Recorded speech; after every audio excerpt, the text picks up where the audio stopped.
미국의 그러니까 원래 이제 금융 업종이라는 게 IT나 다른 기타 업종보다 성장성은 좀 떨어집니다.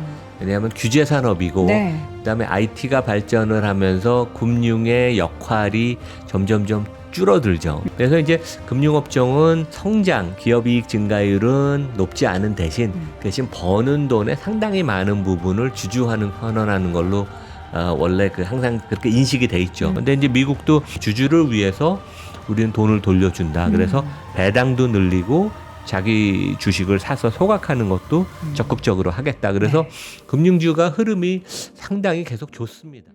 모발. 여러분들 이제 우리의 소중한 모발을 혹시라도 나는 내 마음을 정말 지키고 싶었는데 이게 내 의지와 상관없이 조금 많이 부족해졌다 하시는 분들은 요새 또 가발이 워낙에 잘 나왔습니다. 그런 거를 딱 이제 착용하셔서 여러분의 그 머리카락도 자존심도 잘 지켜주셨으면 좋겠습니다. 자, 이번에는 글로벌 인터뷰 이어가도록 하죠. 연세대학교 국제학대학원 이남우 교수 함께합니다. 교수님 어서 오세요. 네, 굿모닝입니다. 오늘 교수님도 카라 티셔츠, 피켓 티셔츠, 저도 피켓 티셔츠. 아, 그러게. 네. 전 원래 양복이나 이제 와이셔츠 안 입을 때는 네. 여름에는 이런 옷들이 되게 편해서 그쵸. 저도 라코스테가 몇 개가 있고 이제 오늘은 보니까 제가 폴로를 입었더라고요. 저희가 종종 폴로도 했었는데 그런가요? 오늘은 이제 프랑스 브랜드 라코스테로 했습니다. 근데 이제 저도 라코스테를 좋아해서 좀 전에 제가 잠깐 찾아봤어요. 네. 근데 이제 라코스테 원래 그 프랑스 테니스 선수가 처음 만든 거 아니에요? 한 100년 전에. 근데 네. 이게 보니까 지금은 이제 비상장사인 스위스의 어떤 가문, 이제 패밀리가 들고 있고, 오히려 제가 입은 이 폴로는 이제 랄프 로렌이라고 미국에 이제 상장된 그런 컨슈머 회사죠. 그래서 미국에서는 랄프 로렌은 상장이 돼 있고, 네. 그다음에 라코스테는 보니까 비상장이더라고요. 라코스테라는 브랜드가 저는 이렇게 오래됐는지는 몰랐는데 진짜 오래됐고 그리고 여전히 많은 사람들에게 사랑을 받고 있어서 참 부럽기도 하네요. 이런 정말 대표적인 브랜드가 있는 게. 제가 좀 연식이 됐잖아요. 그래서 제가 대학교를 다니는 80년대에도 그 일부 하여간 좀 멋쟁이 학생들은 라코스테를 입은 학생들도 한국에도 있었어요. 네. 라코스테 여러분들 이제 더 저렴한 또 핫딜 가격으로 함께 하실 수 있으니까요. 영상 하나 링크 참조해 주시고요. 자, 오늘도 영어 문장으로 시작을 한번 해보도록 하죠. 어떤 문장이죠? 국내, 그러니까 대한민국뿐만 아니라 네. 미국에서도 7월 4일이 되게 중요한 데드라인이었어요. 국내에서는 이제 어제 우리 상법 개정이 통과가 됐잖아요. 네. 근데 7월 4일까지 민주당이 국회에서 처리를 하겠다. 이제 그런 원래 목표를 세웠었고 하루 일찍 어제 네. 됐고 미국에서는 트럼프가 7월 4일 전에 이 모든 빅 뷰티풀 빌을 통과시켜서 내 책상에 내가 사인하게 갖다 달라. 이제 그런 얘기를 했죠. 네네. 그래서 방금 몇 시간 전에 이제 미국에서 하원에서 가까스로 통과가 됐죠. 왜냐하면 상원에서도 솔직히 되게 박빙이었는데 왜냐하면 공화당에서 3명의 이탈표가 있어서 50대 50이었는데 부통령 밴스가 찬성표를 던져서 겨우 찬성이 됐고 하원에 지금 다시 왔는데 하원에서도 공화당에서 2명이 이탈을 했어요. 근데 218대 214. 그래서 우리가 큰 그림을 놓고 볼 때, 그러니까 항상 어떤 이슈가 경제 정책이나 산업 이슈 아니면 기업 이슈가 있을 때 우리가 너무 깊이 보다 보면 이것의 본질을 잊어먹는 경우가 있는데 네. 제가 이제 오늘 영어 질문을 하고 싶은 거는 Three Pillars of Trump Economic Policy. 이건 알죠? 필라에. 네. 그러니까 트럼프 경제 정책의 가장 중요한 3대 축이 이제 뭘까요? 무엇이냐. 그래서 이게 본인이 트럼프는 이제 막 여러 가지 주장을 쏟아내잖아요, 되게. 네. 그러니까 오늘도 too late should be fired immediately라고 트루스 소셜을 통해서 too late에서 이제 파웰이죠. 네. 근데 베센 장관이 한 달 전에 CNBC였던 것 같아요. 나와서 정리를 해줬어요. 그때 한참 관세 협상이 좀 어렵고 주가도 지금처럼 회복이 되기 전이어서 네. 베센은 좀 큰 그림을 보고 트럼프 정책을 믿어달라. 그래서 이제 우리는 3가지 정책 이니셔티브가 있다. 첫 번째는 tariff, 그러니까 이제 관세. 그러니까 실제 어제 베트남과의 그 관세가 전격적으로 그러니까 타결됐죠. 영국 다음에 두 번째 국가로 네. 타결이 됐죠. 그래서 관세가 하나 축이고 다른 축은 감세. 지금 어떻게 보면 이제 빅 뷰티풀 빌이라는 게 이 트럼프나 베센이 주장하는 것은 세금을 낮춰줌으로써 소득세, 법인세를 낮춰줌으로써 경기가 활성화가 돼서 미국 경제가 결국은 3% 성장으로 달할 수 있다. 근데 지난 우리가 한 5년, 10년을 보면 미국 실질 성장률이 한 2% 정도였거든요. 그거보다 더 미국 성장을 가속화시킬 수 있다. 네. 그리고 이제 세 번째가 이 미국 경제에 반드시 필요한 게 규제 완화. 네. 규제 완화. 그러니까 지금 어떻게 보면 민주당은 아무래도 여러 가지 정책을 큰 정부를 추구하다 보니까 다양한 규제를 많이 촘촘하게 만드는데 공화당은 기본적으로 작은 정부를 추구하죠. 그래서 특히 트럼프는 많은 규제를 철폐하겠다. 그래서 제가 좀 이따 말씀을 드리겠지만 특히 월가가 소속해 있는 금융산업이 2008년에 원제가 있죠. 금융기관들이 월가 인베스트먼트 뱅크들이 미국을 거의 침몰을 시킬 네. 정도로 하고선 규제가 많아졌는데 규제 완화를 해서 대출 여력도 늘려주고 다양한 M&A들이 더 많아지면서 미국 경제가 아주 다이내믹하게 만들겠다. 그래서 이제 이 세 개 축을 우리가 뭐 이거는 어떻게 보면 뭐 선전이라고 보기보다는 하여간 트럼프가 갖고 있는 경제 철학, 그다음에 그 베센을 포함한 경제 팀들이 추구하는 크게 세 개 축이어서 관세, 감세, 그다음에 규제 완화. 이걸 우리가 한번 생각하면 좋을 것 같습니다. 네. 세 개의 축을 지금 보면은 트럼프가 자신이 원하는 방향으로 드리블을 잘 하고 있는 것 지금 잘 같기는 되고 해요. 있죠. 그래서 예. 오늘도 주가가 신고가를 갱신을 했고. 처음에는 이게 되겠어? 오히려 이제 관세 정책은 시장에 가장 큰 충격을 단기적으로 줬던 부분이고 감세 아니고 통과되겠어 했는데 굉장히 또 빠르게 진행이 되고 있고 그 규제 완화 같은 경우에는 이제 하반기 여러 가지 시장이 좀 침체되는 것을 또 방어하는 그런 역할을 할 것 같아서 그러니까 그 결국 시장이라는 거는 항상 기대 수준이 어디 있느냐에 따라 되게 틀려요. 그러니까 네. 상법 개정도 국내에서 1년 전만 해도 과연 대한민국이 이러한 주주 투자자 보호가 이루어질까 아무도 상상을 못 했는데 오히려 당연히 통과가 된 건 너무 진짜 대단한 일인데 최근에 눈높이가 너무 높아졌죠. 뭐 다양한 주주 보호 관련된 다양한 입법을 또 여당이 추진한다 보니까 이제 기대 수준이 높아져서 이제 한두 가지 또 빠진 것들이 네. 있잖아요. 그러니까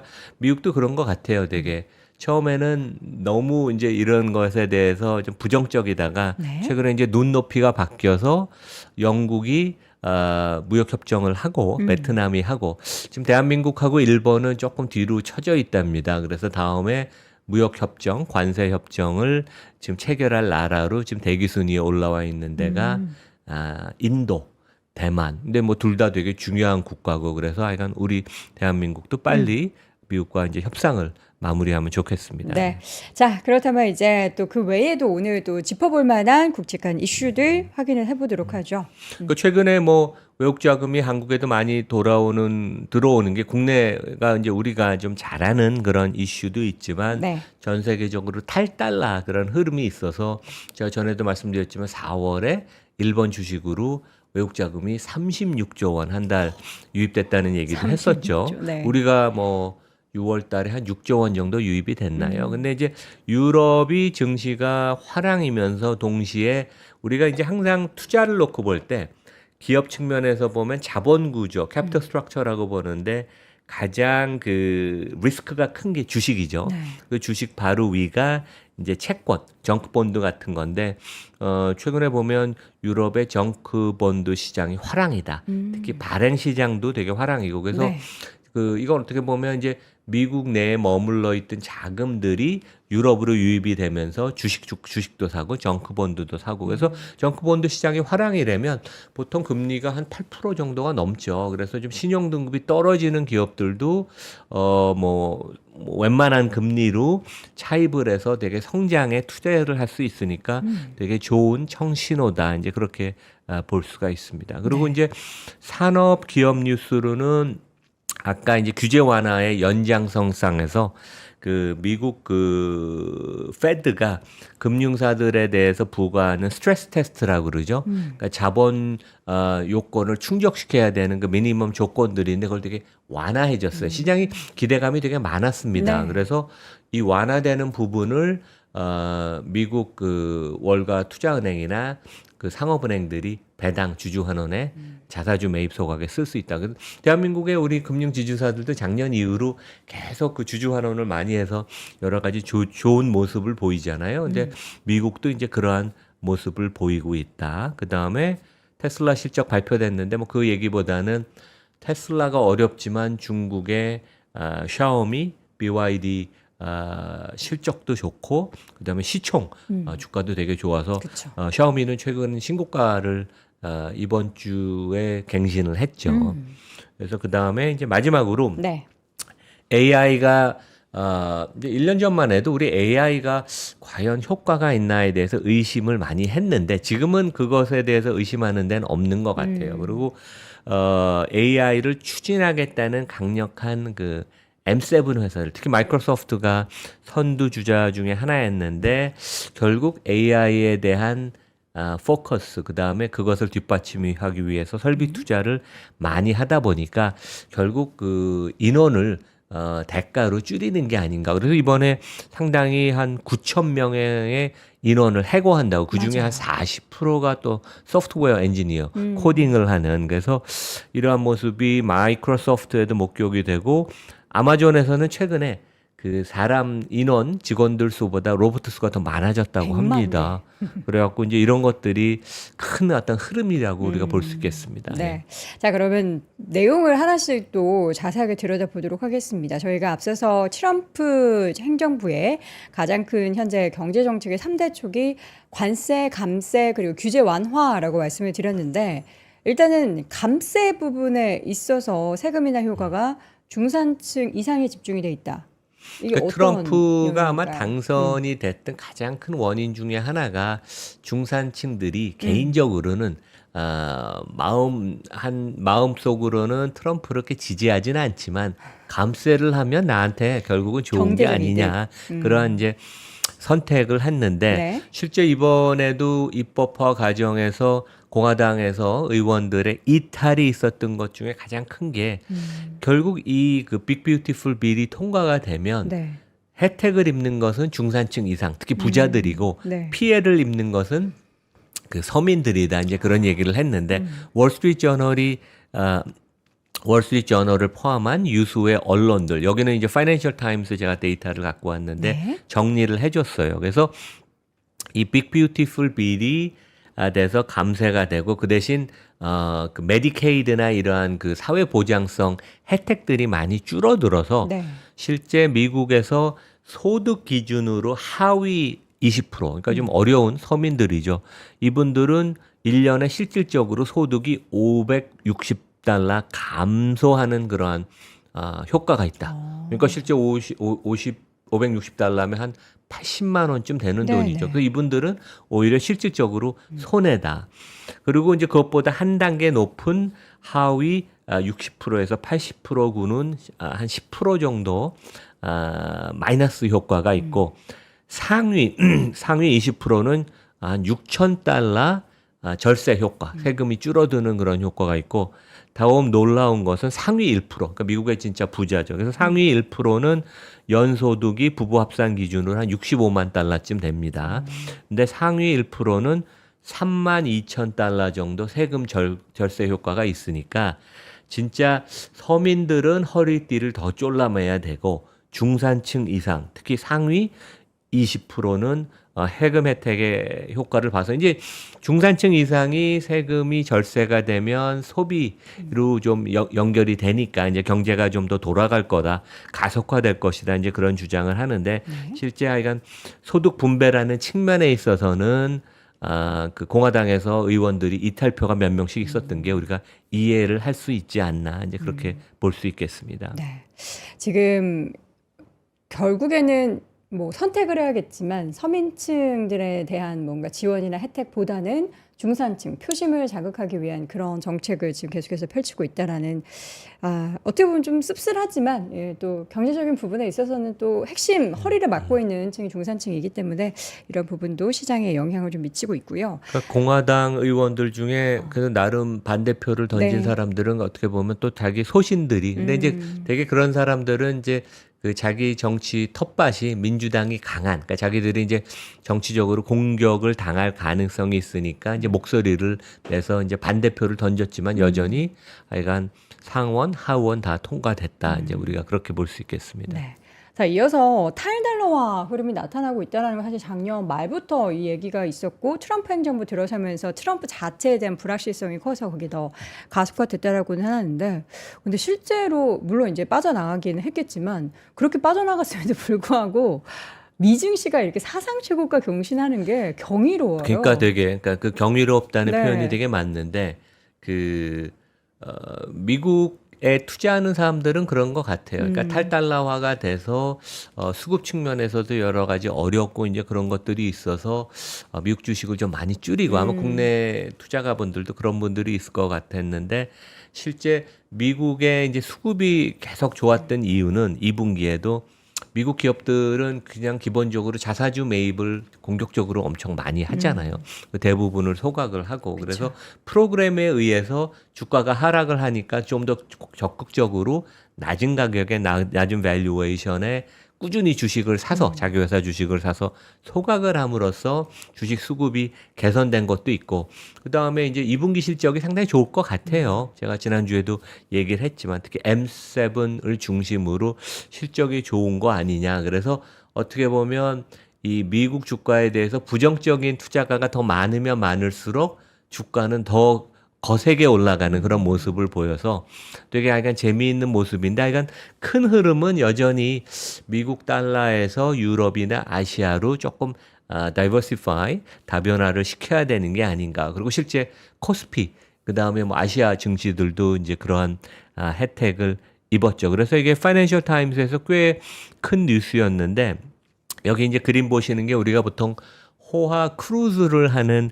카니발이라고 뭐 가장 그 대표적인 네. 상장사죠. 근데 여기가 미국 회사인데 오히려 그 유럽에서 유로화로 정크본드는 보통 신용 등급이 투기 등급인 리스크가 좀 많은 데인데 보통은 이제 보통 조달 금리가 한 8%가 넘습니다. 근데 상당히 대규모의 채권 발행을 할 정도로 유럽은 상당히 자금이 지금 풍부하고 이러한 상황을 근데 그래도 뭐 작년 이맘때보다는 금리가 그때만 해도 발행 금리가 10%가 넘었는데 지금 정크본드 신용 등급을 가진 회사들이 한 8%의 금리를 빌릴 수 있으면 상당히 좋은 조건이다. 이제 그래서 많이 채권이 발행이 되고 있고 네. 이거 어떻게 보면 뭐 글로벌리 좋은 것 같아요. 그러니까 자금이 넉넉하고 미국도 금융시장이 안정이 되고 네. 유럽도 기업들이 주가가 올라가서 자금 조달을 하고 그다음에 채권도 발행을 해서 네. 이 경제가 좀 안정화가 될 수 있는 그런 기반이니까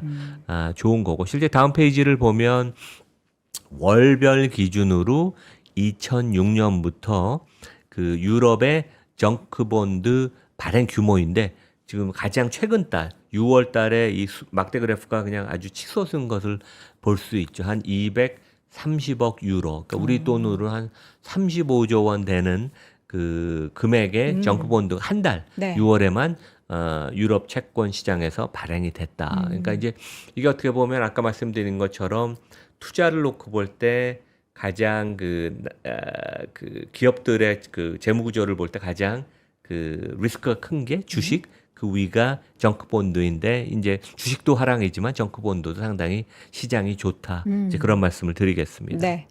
자, 미국 금융기관의 주주 환원이 급증하고 있다. 원래도 많이 하지 않았나요? 그러니까 그 미국의 그러니까 원래 이제 금융 업종이라는 게 IT나 다른 기타 업종보다 성장성은 좀 떨어집니다.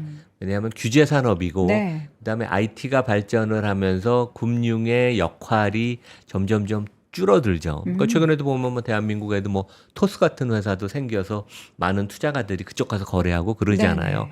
그래서 이제 금융업종은 성장, 기업이익 증가율은 높지 않은 대신 버는 돈의 상당히 많은 부분을 환원하는 걸로 원래 항상 그렇게 인식이 돼 있죠. 그래서 뭐 우리가 토탈 리턴을 연 기준으로 주주가 한 10%를 기대한다면 이익 증가율은 한 4, 5% 되고 나머지 한 5, 6%는 배당하고 자사주 매입 소각을 통해서 이제 주주 환원을 한다 그러는데 네. 우리가 2008년에 금융 위기가 있고 나서 이 모든 사태의 책임은 월가의 투자은행이 너무 과도한 리스크를 져서 왜냐하면 제가 전에도 말씀드렸지만 제가 근무했던 메들린치 지금은 이제 뱅크 오브 아메리카로 인수된 거기 골드만삭스, 모건스탠리가 3대 투자은행이었는데 각각의 레버리지가 35배였어요. 총 자산 대비 자기 재본. 그러니까 그 자기 자본은 한 6, 70조 원 정도 갖고 있었는데 35배의 총 자산을 갖고 있어서 제가 근무하던 메릴린치 한 회사만 해도 총 자산이 대한민국 GDP보다 컸습니다. 그러니까 너무 과도한 네. 그 감독 당국의 규제도 없었고 이사회도 거버넌스 관점에 있어서 통제를 좀 했었어야 되는데 네. 너무 많은 그 레버리지를 지는 건데 이제 그런 걸 못하게 그러한 그 자본 그 건정성 측면에 있어서 이제 그런 요건들이 있는데 한국도 보면 우리가 CET1 레이쇼라고 KB금융은 이제 그걸 13%를 넘었는데 다른 은행들은 아직 넘지를 못해서 KB가 좀 이미 공격적으로 주주 환원을 하고 딴 데가 약간 따라가는 입장 아니에요. 근데 이제 미국도 그것을 되게 엄격하게 했는데 이 트럼프 행정부로 넘어오면서 조금 이것이 완화되는 게 아닌가 이제 그런 기대를 했는데 이제 이번 주에 연준의 이제 감독 그 담당 그 국에서 이제 이것을 발표했는데 상당히 좀 유연한 완화된 그래서 가장 그 골드만삭스 같은 데는 작년만 해도 1년 전만 해도 20조 원 이상의 자기 자본을 추가로 확충해야 되는 그런 가능성이 있었는데 지금은 거의 확충의 규모가 없어서 우리가 그만큼 자본을 넉넉하게 갖고 갔었는데 그런 니드가 없으면 그 남는 돈은 미국은 항상 그렇게 생각하죠. 주주를 위해서 우리는 돈을 돌려준다. 그래서 배당도 늘리고 자기 주식을 사서 소각하는 것도 적극적으로 하겠다. 그래서 금융주가 흐름이 상당히 계속 좋습니다. 주가 차트를 지금 골드만삭스와 모건스탠리 두 가지를 지금 가지고 오셨는데 계속 지금 2021년도부터 시작된 주가 움직임 물론 이거 더 길게 봐도 이렇겠지만 5년 사이 주가는 계속 우상향을 보이고 있어요. 그러니까 물론 이제 코로나 직후부터 우리가 보는 5년짜리 그림이어서 이게 뭐 아주 우상향하는 아름다운 주가 차트이긴 하지만 네. 그래서 실제 골드만삭스는 5년 동안 주가 상승률이 252%, 모건 스탠리는 198%, 한 200%쯤 됩니다. 안정적으로 올랐군요. 근데 최근에 보면 이제 밸류에이션들이 많이 올라갔어요. 그래서 골드만, 모건 스탠리 둘 다 PBR이 한 2배가 넘습니다. 근데 한 3년 전만 해도 PBR이 한 1.0배에서 1.5배였거든요.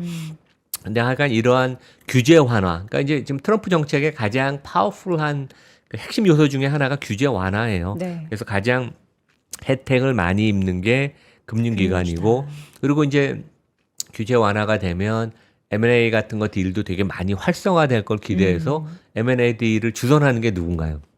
투자은행들이죠. 그렇죠. 그래서 이제 고객들도 엄청 활성화가 돼서 윈윈 그런 상황이 되는데 내년에 뭐 지금 이제 오늘 그 고용 지표가 워낙 또 좋게 나와서 금리 인하가 조금 뒤로 미뤄지는 게 아닌가 이제 그런 얘기가 나오지만 네. 하여간 내년에 금리 인하를 미국이 계속 한다면 금융주한테는 상당히 좋은 그러한 여건이 돼서 최근에 주가가 뭐 급등 많이 했습니다. 그리고 제가 작년부터도 금융주 상당히 좋을 것 같다는 말씀 많이 드렸는데 상당히 뭐 내년에도 미국의 금융주들이 좋을 것 같다. 어떻게 보면 내수주죠, 미국의 내수주. 예.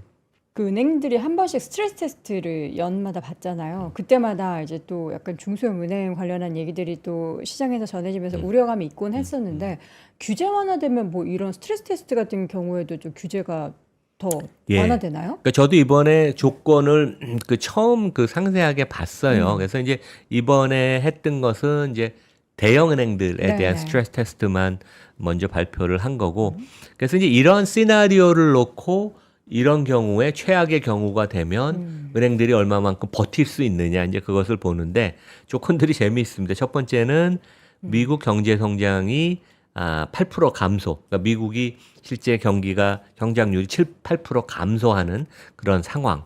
그러니까 되게 안 좋은 경우죠. 그다음 실업률이 10%로 치솟는 경우. 그러니까 지금은 우리 실업률이 오늘 기준으로 4.1%로 나왔죠. 거의 완전 고용인데 실업률이 10%. 그러니까 코로나 상황 같은 때가 실업률이 한 10%까지 올랐었습니다.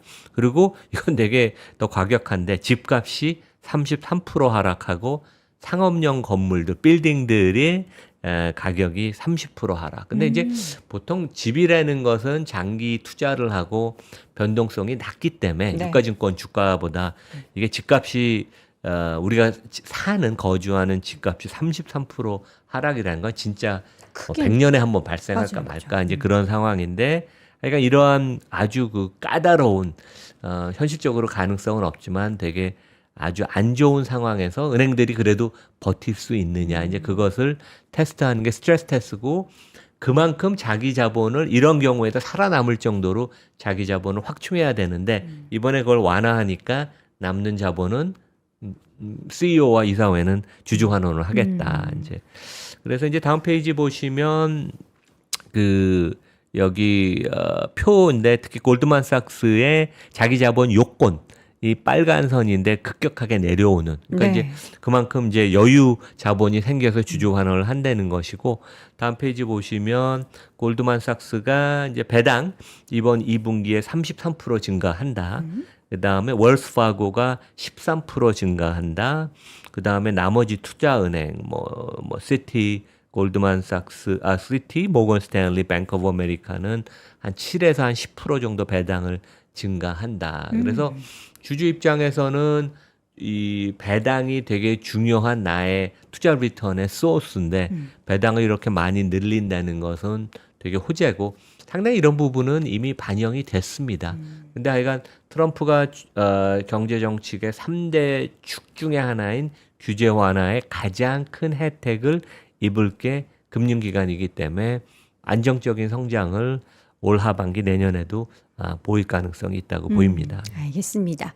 자, 이번에는 또 테슬라 이야기를 이어가도록 하겠습니다. 테슬라가 최근에 또 여러 가지 뭐 노이즈도 있고 부침도 있고 한데 우리 교수님께서 늘 강조해 주셨던 테슬라의 5대 리스크, 뭐 4대 리스크 이야기하면서 항상 1번이 일론 머스크 한 5년 전부터 제가 그 얘기 했었죠. 이야기를 하는데 요새도 이제 뭐 로보택시 얘기로 참 또 주가가 좋았는데 그 다음날 또 트럼프 대통령과의 설전을 벌이면서 주가가 다시 제자리로 돌아섰습니다. 최근에 전기차 판매는 여전히 둔화되고 있는데 교수님께서는 지금 테슬라를 바라볼 때 전기차 판매량을 봐야 되는지 애플처럼 늘 우리는 서비스 매출을 봐야 된다라고 하는데 시장은 항상 여전히 애플의 아이폰 판매량이 얼마나 되는지를 보잖아요. 단기적으로 주가가 변동성이 네, 높죠. 네. 그렇죠? 네. 그럼 지금은 테슬라 볼 때는 뭘 봐야 하는 거예요? 그러니까 지금 뭐 테슬라 시총을 100이라고 하면 전기차로 인한 그 설명될 수 있는 시총은 한 10%도 안 될 것 같아요. 그러니까 그렇게 보면 아주 작지만 그래도 여기도 결국 비즈니스 모델이 애플의 아이폰이나 아마존의 프라임 서비스 아니면 코스코의 판매 모델, 뭐 넷플릭스의 구독자 같이 결국은 많은 차가 굴러 다녀야지 그걸 바탕으로 구독 서비스를 하는 거 아니에요. 네. 이제 그런 면에 있어서는 우리가 뭐 이번에 38만 대여서 뭐 14% 감소한 게 판매 대수가 작년보다 큰 의미가 없다고 생각을 하지만 테슬라의 브랜드와 자동차, 전기차의 경쟁력 이 상대적으로 떨어지면 장기적으로는 우리가 좀 우려를 해야 되는 게 아닌가 이제 그런 생각을 해보고 특히 이제 제가 이제 이 얘기를 하고 싶은 가장 큰 네. 거는 중국 업체들의 약진이 진짜 매달 틀립니다. 네. 그래서 이제 샤오미가 35,000달러 그 SUV YU7이라는 것을 이제 출시하면서 뭐 1시간 내에 40만 대 주문을 받았나? 그리고 이제 지금 주문하면 1년 이상 기다려야 된다 그래서 이제 고객들이 뭐 항의하고 뭐 그런다 그러는데 샤오미가 어떻게 보면 일개 스마트폰 업체에서 주가가 이번 주에도 신고가를 갱신하면서 시총이 260조 원이 됐습니다. 우리 삼성전자 시총이 우선주 포함해서 420조 원인데 삼성전자는 스마트폰하고 반도체도 하고 나머지 부품 가전도 하잖아요. 그러니까 진짜 중국 업체들의 약진은 대단하고 여기가 3월에 제가 그때 얘기한 것처럼 8조 원이 넘는 유상증자를 해서 그것을 다 받아 넘고 신고가를 갱신을 또 했어요. 그러니까 그 물량을 다 소화하고 간다는 것은 어마어마하죠. 그러니까 회사는 자금을 조달해서 좋고 투자가는 주식 수가 늘었는데도 한 3월 그 유상증자 가격보다도 지금 한 10% 이상 높으니까 진짜 이 중국 시장 그다음에 중국 기업들의 약진이 대단하고 그다음에 뭐 가장 중국 전기차의 이제 지주는 BYD인데 최근에 조금 주가는 주춤해요. 왜냐면 중국의 전기차 시장이 조금 뭐 요즘 좀 주춤하다니까. 중국도 그렇고 그 수출에 있어서도 BYD가 너무 많이 만들어가지고 공급이 수요를 초과했다. 그래서 좀 그 판매량이 그래서 상대적으로 더 줄고 있다. 이런 뉴스들이 계속 보도되더라고요. 그 중국 전체가 뭐 자동차가 공급 과잉이어서 네. 뭐 가동률이 뭐 60% 미만이다. 이제 그런 얘기는 나오죠. 네네. 근데 그러니까 지금 2분기 실적이 아직 발표가 안 됐는데 그러니까 상반기에 테슬라는 72만 대를 판매를 했는데 BYD는 순수 전기차만 100만 대가 넘을 걸로 지금 애널리스트는 추정을 하고 있습니다. 그래서 네. 이제 격차가 상당히 벌어지고 있다. 근데 우리가 이제 시총을 놓고 볼 때, 잘하는 회사가 못하는 회사 시총을 뺏어 오는 거 아니야, 되게. 물론 산업이 더 커지면 전체 파이가. 산업의 시총도 커질 수 있지만, 근데 지금 확실한 트렌드는 중국 회사들이 시총을 대한민국 기업으로부터도 뺏어오지만 배터리나 이런 쪽. 그다음에 현대차도 요즘 주춤하죠. 그다음에 이제 테슬라가 주가가 약진을 못하는 데는 중국 회사의 선전, 그다음에 중국 회사들의 시총이 늘어나면서 테슬라 시총이 못 늘어나는 그러한 상대 게임도 우리가 생각할 수 있지 않나 그렇게 봅니다. 그러면 지금 이제 절대적으로 전기차에서도 이렇게 중국 쪽이 시총을 미국 쪽 그렇고 계속 뺏어가고 있는데 자율주행의 영역으로 넘어가게 되면은 과연 어떨지 궁금해요. 그러니까 중국은 실제 여러 가지 데이터가 자율주행과 관련돼서는 아직 없잖아요. 네. 그래서 이제 우리가 판단하기는 어려운데 가령 BYD가 뭐 미국에 지금 진출을 하지 못하지만 동남아시아 같은데 무료로 그 자율주행 서비스를 탑재를 해서 차를 판매한다 그러면 테슬라가 앞으로 유료화 모델로 가는데 물론 미국에서는 뭐 고가의 그 구독 경제 모델을 유지를 할 수 있겠지만 다른 나라에서는 특히 이제 뭐 후진국에서는 많은 요금을 부과하는 게 쉽지는 않을 거라. 이제 그런 면에 있어서는 당연히 테슬라 주가에 이제 악영향으로 우리가 볼 수 있겠습니다. 네. 앞으로 이제 중국에서 전기차 그리고 자율주행 기술에 있어서도 뭔가 또 이 무서운 기세로 쫓아오거나 그럴 걸 뛰어넘을 만한 그런 상황이 펼쳐지게 되면 테슬라가 또 이에 영향을 받아서 어떻게 움직임이 나타나게 될지는 가보지 않은 영역이라서는 모르겠지만 지금 시점에서 보면은 전기차가 그래왔듯이 앞으로 자율주행 쪽에서도 이러면 어떡하지 하는 우려가 좀 있긴 합니다. 자, 마지막으로 마이크로소프트의 인력 조정. 이번에 감축이 9,000명 정도. 그러니까 완전하게 한 전체 직원이 한 22만 명쯤 돼요. 되게 많군요. 그러니까 구글 알파벳도 한 20만 명, 아. 메타가 한 7, 8만 명. 그렇게 따지면 사실 퍼센테이지로는 뭐 그렇게 많지는 않다라고는 하지만 이게 약간 트렌드가 이렇게 되고 있는 것 같아서. 그렇죠, 네. 그렇죠. 그러니까 원래 뭐 미국은 이제 고용이 그 유연하잖아요. 그리고 뭐 항상 기업 입장에서는 유연성이 있어서 직원들을 해고할 수 있죠. 근데 성장하는 두 자릿수 성장하는 빅테크 회사들이 이미 이번 4% 인원 구조 조정 포함해서 금년에만 7% 인원 구조 조정을 했죠. 그다음에 실질적으로 자발적으로 퇴사하는 직원들이 있잖아요. 이제 그런 거 감안을 하면 상당히 AI로 인해서 인원이 덜 필요하다는 것은 맞는데 이제 이런 얘기도 있어요. 실제 사티아 나달라가 이미 우리 회사는 그 코딩의 한 3분의 1은 소프트웨어가 하고 있다고 얘기하는데 또 막상 실리콘밸리에서 일하는 소프트웨어 엔지니어들 제가 이제 지인들한테 물어보면 아직은 코딩 중요한 거는 사람이 하지 그걸 대체를 못 한다는 얘기를 합니다. 그래서 실제 뭐 3분의 1을 이미 다 코딩을 다 소프트웨어가 한다는 건 조금 과장된 수치이긴 하지만 네. 그러니까 추세는 글로 가고 있다는 것은 되게 맞고 이제 이런 것들이 하여간 우리 사회 기업들, 그러니까 미국 기업들은 2022년에 되게 어려움을 겪으면서 그때 메타가 한 20% 인원들 줄였잖아요. 그러니까 되게 아주 그때 디시플린이 원칙이 생겨서 되게 유연하게 우리가 합리적으로 인원을 갖고 가야지 계속 기업 가치를 창출한다는 그런 미션에 대해서 되게 확실한 의지가 있는 것 같아요. 근데 국내는 우리가 이제 노동법이 워낙 유연하지가 우리는 않아서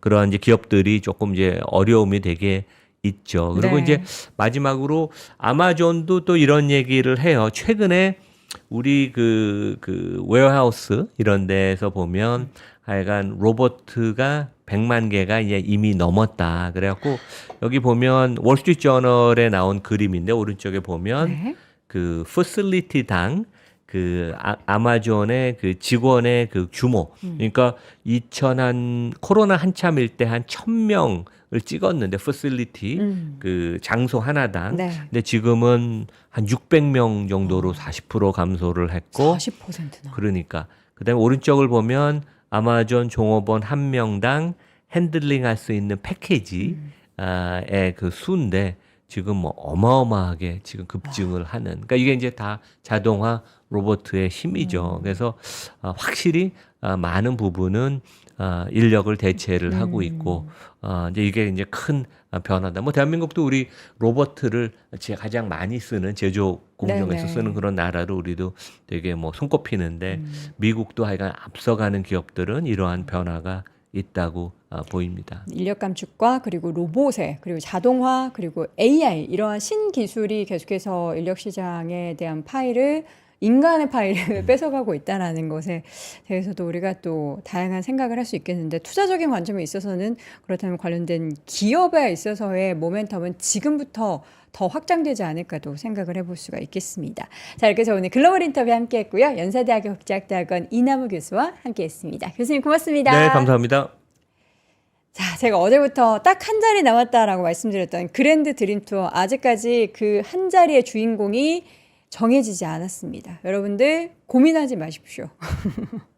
그러니까 아이만 보내도 된다라는 게 좀 불안하실 수도 있는데 실제로 지금 아이만 보내시는 분들도 있다라고 하고요. 그리고 이제 저희가 그 투어 자체가 다 같이 움직이고 호텔부터 뭐 항공, 숙박 이런 거를 한꺼번에 패키지 여행처럼 안전하게 인솔을 하기 때문에 뭐 초등학교부터 중고등학생 아이만 보내도 된다. 여러분이 오시고 싶으시면 여러분이 오셔도 되는데요. 아이에게 좀 더 넓은 세계를 보여주고 싶다 하시는 분들은 이번 여름방학 기억에 남을 그리고 어디에도 없는 투어 그랜드 드림 투어를 함께 하시면 좋겠습니다. 영상 하나 링크 참조해 주시고요. 월스트리트 모닝 브리핑 다음 주부터는 저희가 좀 부분 개편을 합니다. 조금 더 강화된 글로벌 인터뷰 여러분 기대해 주시고 저는 다음 주 월요일 오전 6시에 돌아오겠습니다. 여러분 오늘도 고맙습니다.